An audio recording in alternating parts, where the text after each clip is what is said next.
කෑවරයි විශ්වය. දාන. ඔයගොල්ලෝ අතරම ලාම්තර පාවිච්චි කරනවා. නේද? එතකොට අපිට මේක නවත්ත ගන්න වෙනවා. මම හිතනවා ඔයගොල්ලන්ට ඇත්තටම ලාභදායී වෙන්න පුළුවන්. ලාම්තර පාවිච්චි කරන එක ලාභදායී වෙන්න පුළුවන්. කොච්චර කාලයක් යනවා පාවිච්චි කරනවද ඒක? කොච්චර කාලයක් ලාම්තර මිස කරනවද? අවුරුද්දක්. කොච්චර කොහොමද මිස කරන්නේ? ඩීසල් කොච්චර කරන ලාම්තර? එකට එක අත සම්පූර්ණ ලාම්තර දුන්නා. ඈ? එකට අපෝ. දැන් පිටිපස්සේ ගෑන් තියනවා. ඈ? බරවද කොට? පාල්ලේ කොට. මොනවද පාල්ලේ මේ කෑන් වල තියෙන්නේ?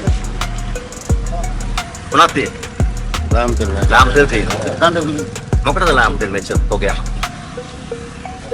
කඩේට නෑ. අපිට ෆැමිලි එකක් ඇවිල්ලා තිනවා ඔයගොල්ලෝගේ බස් වලට ඩීසල් වලට ලාම්තර එකට එකක් මිස් කරනවා. දැන් පැහැදිලි තහවුරු ගන්න බාර කැන්ටින් එකක්. ඉතින් ගන්න බෑ.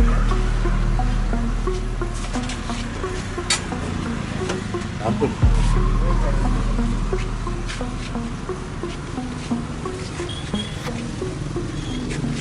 ගන්න බෑ. ලාම්තර නේද මල්ලි මේ? කොච්චරක් ගහනවද බලන්නේ? තාම කියන්න බේරලා දෙන්න වැඩි. අපි අවවාද කිරීම ටිකක් තමයි ඇත්තටම යන්නේ. ඊයේද පටන් ගත්ත ලාම්තල් ගන්න. ආදායම් නැහැ කියලා ලාම්තල් ගෙවුවා වෙලේ කොහොමද දාපා.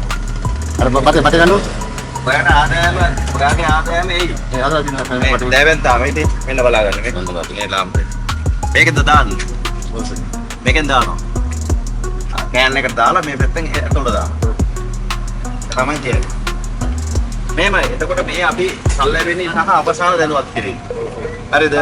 හරි. එතකොට ඕගොල්ලන්ට ලාභ තියනවා කියලා ඕගොල්ලෝ ලාභදායකත්වයේ පදනම් කරගෙන ලාම්තල් මිශ්‍ර කරනවා කියන එකේ තේරුම මහා දැවැන්ත හානියක්. හරිද? ඒතර අපි ඇත්තටම අපි අලුතෙන් ආණ්ඩුවක් හදාගෙන අපි දැවැන්ත කැපකිරීම කරලා නේද? පේන ශ්‍රී ලංකා ව්‍යාපෘති යටතේ අපි මහා දැවැන්ත වැඩපිළිවෙලක් අපේ රටේ ක්‍රියාත්මක කරනකොට ඕගොල්ලෝගේ වැඩපිළිවෙල බලන්න.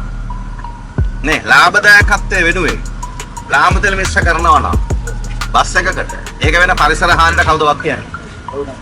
ඒ රජයක්ද අපිට වක්කීමක් තියෙනවා. නේද? ඒක නිසා තමයි අපි මේ ෆැමිලිත් එක්කම ඇවිල්ලා අත්තනම් බලන්නේ. ඒ නිසා එක දැවැන්ත පරිසර හානියක් දෙක විශාල සෞඛ්‍ය තර්ජනයක්. නේද? ඒතර ඔයා බස් එකේ යනවා කියන්නේ ඔයාටත් ඒක ඒ විදිහටම තියෙනවා.